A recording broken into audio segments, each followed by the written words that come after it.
Their murders have gone unsolved for decades, the faces of victims whose families have never seen justice.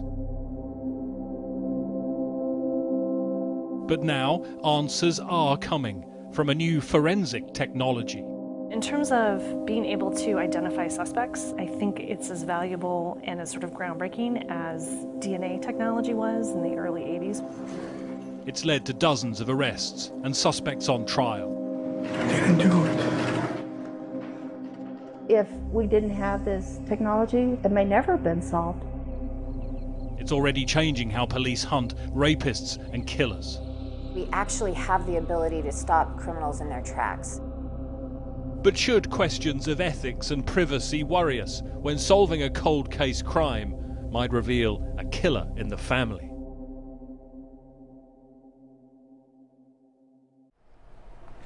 She was like an old soul. She loved old blues records, and she just had a real peace about her. Linda O'Keefe was 11 in July 1973, on the day her sister will never forget. She didn't have her bicycle that day, and at the end of the school day, she called my mom and said, "Mom, can you come and get me?" And she said, "Linda, I'm really busy. Can you just walk home?" And she said, "Oh, Mom, please." And she was crying. She says, "No, just walk home." So she didn't come home. Starting to get dark, and so my dad and I got in the family cars and started driving around the school and the neighborhood and just looking and calling her friends' houses. No, she's not here. And it got dark, so my parents called the police.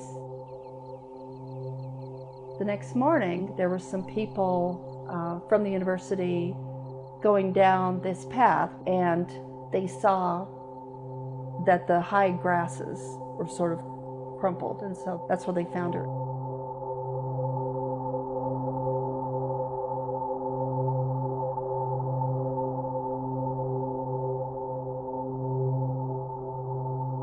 It hit me later just because I saw that my parents were so devastated. You know, and as a parent and a grandparent myself, I cannot imagine how devastating that would be. I mean, I lost a sister, and that's a terrible thing, but as a parent, it just, I can't comprehend how awful that would be. The story came out that a woman allegedly saw my sister talking to a man in a van on the boulevard that she would have taken on her walk home. And so everywhere we went, you know, we'd go for a drive with the family, and if we saw a turquoise van, my father would chase it for miles on the road because he was convinced that that was the guy. But years would pass and Linda's murder would become a cold case, until 46 years after she died. When I got the call from the detective, and he said he was sitting down, and I said yes, and he said, "Well, I wanted to let you know I just arrested the man in Colorado Springs this morning." And I said, "Wow." James Alan Neal, a 72-year-old grandfather, has been charged with Linda's murder. Her case one of dozens, many dating back decades, seeing a breakthrough thanks to a new forensic technique, what's called genetic genealogy, potentially changing crime fighting forever. Now your DNA is ready for transport. Open up the biohazard bag and place the tube inside. At its heart is the explosion in the number of people testing their own DNA for family history research. While these companies don't share the data, hundreds of thousands of their customers have, uploading it to a public genealogy website called GEDmatch. There, all that information has become investigative gold. Thanks to C.C. Moore, familiar to Americans as a DNA detective on TV, now the pioneer with a forensic science company of finding matches between crime scene DNA and all that family data online. We are taking the DNA of an unknown person or of a person with unknown biological parents, and we're looking at who shares DNA with that person. Are people second cousins, third cousins, fourth cousins? And so we're using the family trees of people who share DNA with that person of unknown identity or heritage, and building their family trees. And once we're building the family trees of the people sharing DNA with the unknown suspect, then we can reverse engineer their own family tree And so building forward in time, we're looking for somebody in the right place at the right time, right gender, right circumstances to potentially be that person of interest. It was that process that led police to the most high-profile arrest so far, the alleged Golden State Killer, Joseph DeAngelo. Genetic genealogy pointed detectives in the direction of the former police officer. They then obtained his DNA directly. He's been charged with a dozen murders. On the sheriff's wall in Snohomish County in Washington state, they put up a deck of cards of unsolved murders. Among them Tanya Van Cuylenberg and Jay Cook, a Canadian couple killed on a work trip together. That was in 1987. It remained a mystery for decades. I'll show you what's been marked for identification as States Exhibit 25. Until William Talbot was charged and went on trial. Talbot had been identified by C.C. Moore. DNA he'd left at the scene matched 2 people on GEDmatch. So each of them shared around 3% of their DNA. That means that they would most likely share great-grandparents. By picking through the family trees, Talbot emerged as a suspect, and the police did the rest.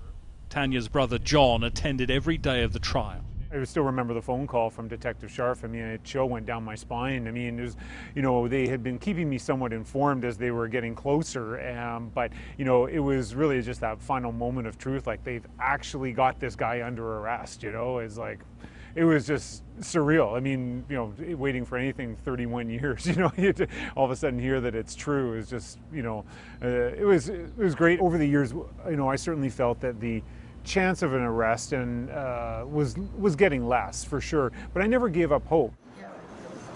Talbot's trial was the first of someone arrested using genetic genealogy. He denied murder. We, the jury, find the defendant, William Earl Talbot II, guilty of the crime of first-degree murder. The guilty verdict for police, confirming this as potentially game-changing.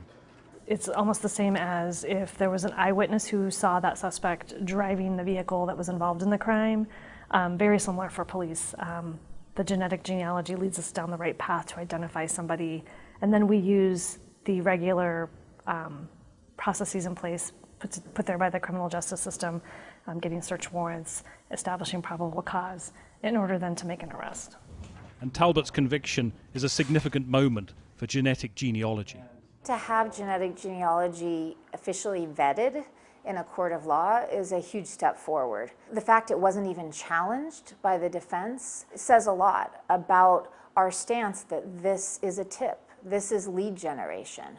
And I think is going to make a big difference for those agencies that were staying on the sidelines, waiting to see the outcome of the first trial. After a career as a police forensic investigator, Mehul Anjaria now advises on DNA evidence in trials at a moment of rapid change. I think we might want to slow down a little bit so we don't ruin it for the future. We need to have better regulations, not just for some, you know, just pure ethics or to feel good, but we want more and more people to put their DNA in the database. That question of privacy is one that keeps cropping up, and even whether constitutional rights are being violated. Well, it's not a question of, oh, I shouldn't be scared to put my DNA in the database if I didn't do anything. The thing is, I might implicate relatives of mine, but not close relatives, people who are third cousins who I don't even know. So now it's not like a third-party consent issue, like if you're talking about a search warrant, it's a fourth-party consent because I didn't put my DNA in there, but one of my relatives did. I recognize the concerns about privacy. I am not personally concerned about the right to privacy of a suspect who has perpetrated a really violent crime against innocent people. But when DNA can even generate an image of a potential suspect, the possibilities are endless. Could they scan through millions of pictures on social media, for example, or use facial recognition technology to identify possible persons of interest? Those legal questions will have to be answered. With privacy, there's always this, what constitutes going too far, you know, and we often say, you know, there's a creepy factor. When things are too creepy, then policy might step in, or public demand might step in. And here, this is something where people have been calling for regulators and Congress to step in and fashion a solution. In an age where we have data aggregation, where we where privacy is becoming really a myth. We're exposing all of our most intimate information all the time to at least one third party, often a private company. And so the Supreme Court is starting to grapple with this reality. Well, this is like the timeline she sent me of like that night that she died. I got some messages on Facebook, some message requests, and several people were asking me if I was related to anybody with the last name Burns in Iowa. I found out that there's a murder case that was 39 years old, and a search warrant had been released that had my name in it because the DNA that I uploaded to a website this last summer was used to find a guy that was suspected of murder. Brandy Jennings had no idea her family history research had led police hundreds of miles away to Jerry Burns, now suspected of the murder of Michelle Martinko. It feels really great. I mean, I wish I could have done it before the parents died. They're both deceased, but you know, her sister is still alive, and at least she got some closure on it. But the prospect of more stories like Brandy's is now under threat. GEDmatch has changed its settings, requiring users to opt in to sharing their data, potentially limiting the number of possible matches.